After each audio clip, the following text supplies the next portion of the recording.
All right, let's now speak to Carol Batchelor about this. She's the UN Refugee Agency's Special Advisor on Statelessness and joins us now live from Geneva. Thank you so much for being with us on Al Jazeera. We saw a success story there in Kyrgyzstan, but statelessness is a problem that seems to be affecting millions of people around the world. Just how widespread is it, and why is it so persistent today?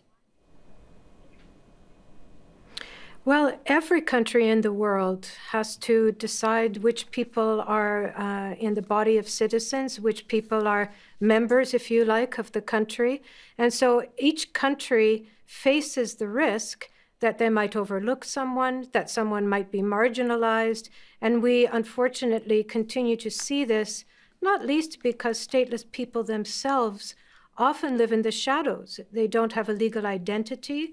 They are very fearful frequently to come forward and say that they exist. They don't know who to approach. So we continue to see the problem of statelessness, both in the extreme, as you mentioned, the issues of state succession. Overnight, the state moves and everybody on its territory might be at risk of statelessness, as well as all the way to individual cases where a child's birth might not be registered, and as just an oversight, they don't get a legal identity. And this is what UNHCR is seeking to change, to draw an end to statelessness. By 2024, we launched the I Belong campaign for this purpose. So where are stateless people concentrated mostly today, and what is being done to help them? Most stateless people that we know of, and I have to stress that because it's 78 states in the world that report statistics on stateless people on their territory. That's not even half of the states globally. So we know in those 78 states, there are almost 4 million stateless people, but we don't know the details for all states globally. So this is one of our objectives in the campaign, that we have better data. We have statistics from states on who is on their territory, and if they're stateless, what's being done to help them. And UNHCR's particular responsibility is to advise states, to advocate, to provide technical and legal advice, to go out and find stateless people if that's necessary, to encourage stateless people to come forward. Once we can identify the problem and the scope of the problem, then we can start to be truly effective in solutions. And that's what this campaign is about.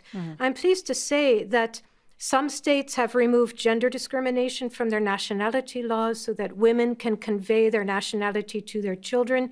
That helps to avoid statelessness. We've had 24 new accessions to the Statelessness International Legal Framework. This is just in the first 5 years of the campaign. Today, here in Geneva, we have states, organizations, civil society, formerly stateless people. We already have over 200 pledges to end statelessness by 2024. So the momentum is picking up. And how do you do that precisely? What is the best approach to ending statelessness? Is it a transnational approach? How are you going about to achieving this objective? I think that's an insightful question, because if every country does it in isolation, always someone will fall through the cracks. We live in a world where people move from state to state. People marry people from another state, children are born every day, families expand, and so it's very important that states collaborate. It's not enough to say, well, the person might be on my territory, but they weren't born here, they're not descended from my nationals, they don't have their main links here, so I will not give my nationality. There's another step needed there, and that's to find out, well, who will? We need to work together, and we've been extremely pleased and encouraged to see, particularly at the regional level, a number of efforts to bring states together so that they can discuss who is doing what, be sure that their approaches are complementary and that no one's falling through the cracks. And this is what UNHCR is seeking to do at the international level. Thank you so much for taking the time to speak to us. Carol Batchelor, the UNHCR Special Advisor on Statelessness, joining us on the NewsHour from Geneva. Thank you for your time.